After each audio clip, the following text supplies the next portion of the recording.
Well, Katie, I must admit, I was feeling very confident coming into today. I was leading the Channel 10 tips. I had 3 wins on Derby Day, but Rob, none from 2. Yeah, you were hot, and now you're not. But yeah, speaking of hot, we have one of the hottest guests in the country right now, VRC Melbourne Cup Carnival Ambassador. It is DGoodrem. Welcome to the studio. Thank you so much. Thanks for having me. You look fabulous. Thank you. So do you both. It's beautiful. Glorious day. The weather is shining. Melbourne's back. It's back. Yes. It's alive. Delta, you're a VRC Ambassador.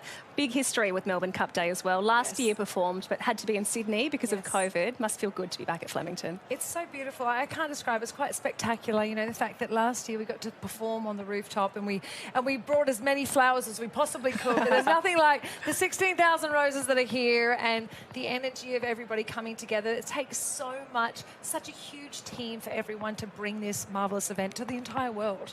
And it looks fantastic. You and know. speaking of a team, you've got a bit of a team you've had to put together for this tour that you've had to put on and then put off and then put on, put off.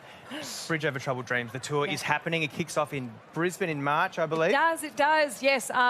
You know, like everybody, we're all moving and pivoting, but we did get moved to March next year. But it just means that the tour will be even bigger and better than I hopefully could have even dreamed. So I think it gives me that extra time to be able to come up with what the creative looks like. And, you know, the show should be a celebration. Again, it should be you leave everything that's happened at the door, you hear the songs that have been a part of your soundtrack to your lives, and then bring in the new ones that make it like a new era. Well, this was your soundtrack of your lockdown, really, wasn't it? There's a lot of positive affirmation songs, a lot of reflection. Dear Elton, I really love, but there's a lot of positive affirmation kind of songs. I think this is the album that people need to hear right now. Well, the album was it was going into sort of all those parts of starting again. You know, there was a real reset.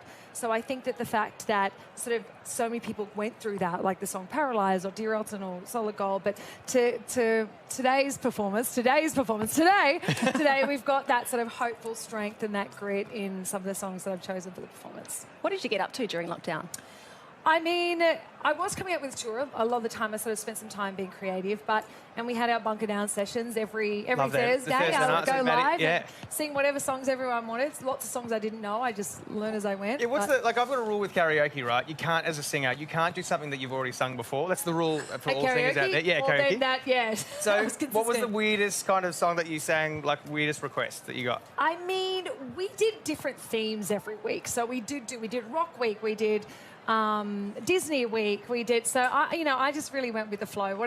There was actually one week we wrote songs in the moment, so people would sort of share things, and I would just make up a song on the spot and write it and share the process of, you know, that kind of side. Well, hopefully people will get to see a bit, maybe a Facebook Live again, maybe some Christmas stuff, because you got some new Christmas songs, the new Christmas album. I do. You know, Christmas is always. Now, last year I kind of came from that place of, look, you know, we had such a tough year last year, and I was like, I just want to bring love and light through music. That's all I ever want to do. And so I decided, that's it. I love Christmas. I've skipped the rest of the year. I'm going to Christmas, and I made this album. This year we did the deluxe edition. So it's awesome. Ready to sing along with everybody at Christmas.